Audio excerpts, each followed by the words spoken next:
Ci racconta, partiamo da qui, il suo stato d'animo, il suo umore dopo una partita del genere, e a questo le unisco un'altra domanda. Troppa Inter nel primo tempo, magari avete affrontato voi i primi minuti in maniera sbagliata? Beh, l'umore è quello che è, chiaramente, anche perché è una partita alla quale tenevamo tutti, per noi, per la classifica, per i nostri tifosi, per il club e per l'importanza della gara, quindi volevamo assolutamente un risultato diverso a fine gara e non esserci riusciti dispiace e questa è stata una settimana sicuramente non positiva.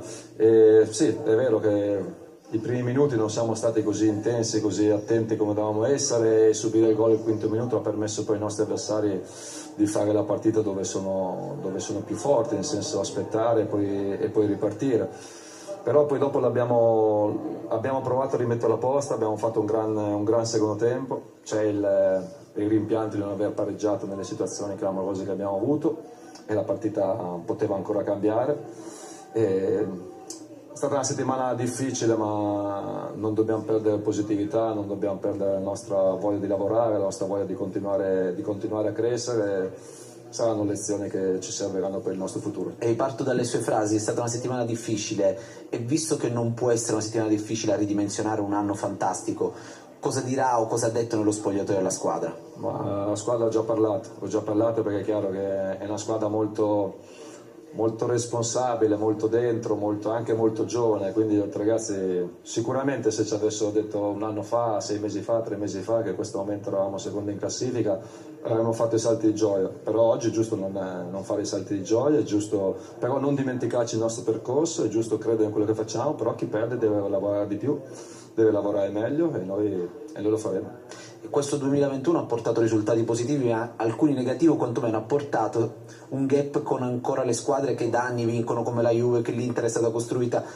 Le fa capire questo inizio 2021 che ancora il percorso è lungo per arrivare, per vivere là sopra in alto alla classifica? Forse per forza è lungo per una squadra che è tra le più giovani d'Europa, sicuramente la più giovane d'Italia, tra le più giovani d'Europa, e quindi il percorso è fatto anche di momenti positivi, di momenti delicati, e questa settimana qua è chiaro che è stata però l'inaspettata sconfitta di Vittoria, l'imprevisto, non è stata la prestazione di oggi dove abbiamo giocato contro una squadra di alto livello, ma abbiamo giocato calcio, ci abbiamo provato e potevamo partire meglio, questo sicuramente, ma abbiamo avuto le nostre occasioni per poi riprendere la partita.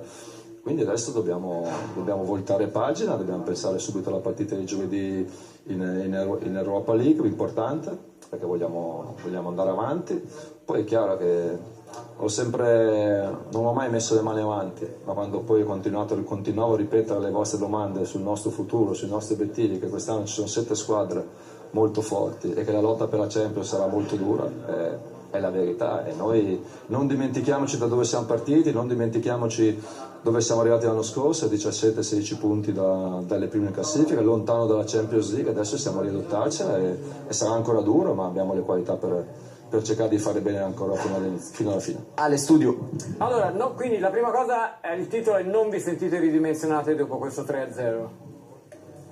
No, dispiace molto, ma conosciamo le nostre qualità. È chiaro che in questa settimana non siamo riusciti a alzare il nostro livello, abbiamo fatto una buona gara oggi, ma serviva non solamente una buona gara, serviva una gara eccezionale, non ci siamo riusciti, però non siamo ridimensionati, siamo con le nostre consapevolezze, con le nostre certezze di essere una buona squadra, ma di sapere che la competitività degli avversari nei giorni di ritorno si alza e quindi dobbiamo cercare di alzare il livello, questo è sicuro. Ecco, Giancarlo, che fa un allenatore? Ecco, proprio quello. Dopo che ha perso 3-0 nel derby, cioè nelle prossime ore, come si deve comportare secondo Ma adesso cosa fa un allenatore? deve essere incavolato, arrabbiato, oppure cercare di mantenere il distacco da c'è proprio questo, ecco, vabbè, stagione meravigliosa fino a questo punto, però indubbiamente ci sono risultati negativi. Adesso ci sono due cose, secondo me. Forse i giocatori hanno bisogno di qualcosa di diverso da parte tua, che tu li possa aiutare anche dal punto di vista strategico, tipo giocare le partite in modo diverso, chiedo, non è una certezza, e magari una mossa da parte del loro leader, eventualmente, se può, magari rinunciare a Sanremo e concentrarsi sugli allenamenti a Milanello. Dal punto di vista strategico, anche oggi abbiamo provato qualcosa di diverso, anche una costruzione diversa, anche un'uscita dei nostri esterni un po' meno alta per cercare di proteggere un po' di più. Tutte le partite si cerca qualcosa di diverso, si studiano gli avversari, si cerca una strategia per cercare di vincere le partite, è questo che faremo, poi dopo valuteremo tutto. È chiaro che queste prestazioni vanno valutate in profondità e capire cosa ha funzionato e quello che invece non ha funzionato.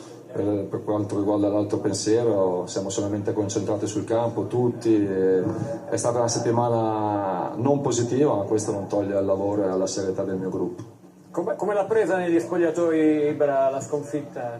Com'era? Ma perché Ibra? Perché secondo te Donnarumma, Romagnoli, che sì, Pioli l'hanno presa bene? No, anche perché c'è stato eravamo tutti lì con la testa bassa. Il duello con Andanovic, insomma, a un certo punto ha guardato proprio Andanovic e mi dice vabbè, ma tutti a me me le devi parare oggi, è stato veramente un momento. Oggi è così, è stato un peccato non pareggiare quando stavamo dominando la partita, perché poi dopo chiaramente diventava una partita diversa. Non esserci riusciti è il rimpianto vero, e poi è chiaro che abbiamo concesso qualche spazio, ma poi c'era bisogno di provare a spingere di più. Marco Bucciatini, una cosa positiva da cui deve ripartire il Milan nonostante questa sconfitta? Che era, dopo un'ora di gioco era ancora in partita e Andanovic aveva fatto quelle tre parate, era in partita avendola subita, quindi questa è una crescita mentale. Devo dire però che se ripensa alle due partite in cui avete fatto più fatica, Atalanta e Inter, sono quelle dove fisicamente c'è stato un ritmo di gioco, una forza fisica dell'avversario maggiore. Se voi per vocazione, a voi piace allungare, allargare il campo perché è lì che vi esprimete, è lì che siete belli, è lì che andate al tiro con tutta la squadra, è lì che segnate con tanti giocatori. Però a tutto campo con certe squadre fate fisicamente fatica. Sono squadre che nei duelli sono molto forti. Però è altrettanto vero che se non provi a attaccare con più giocatori contro una squadra brava a difendersi come l'Inter, poi diventa difficile anche creare occasioni. Secondo me è da sottolineare, e lavoreremo e cercheremo di migliorare la situazione dove abbiamo preso il secondo gol, perché malgrado stavamo attaccando, dopo poi eravamo messi bene sotto palla, ma in una situazione dove eravamo in superiorità numerica non siamo riusciti a fermare l'azione avversaria. Quelle sono delle situazioni che ci hanno penalizzato nella partita di oggi. Poi dopo è chiaro che gli avversari ci sono, le loro qualità sono riconosciute negli spazi, in campo aperto, ma noi abbiamo creato comunque tanto nel secondo tempo e solamente credo, non l'ho mai detto, ma oggi solamente per sfortuna non siamo riusciti a pareggiare la partita, non per demerito. Grazie Stefano Pioli, buon lavoro. Grazie a voi. Alla prossima. Grazie.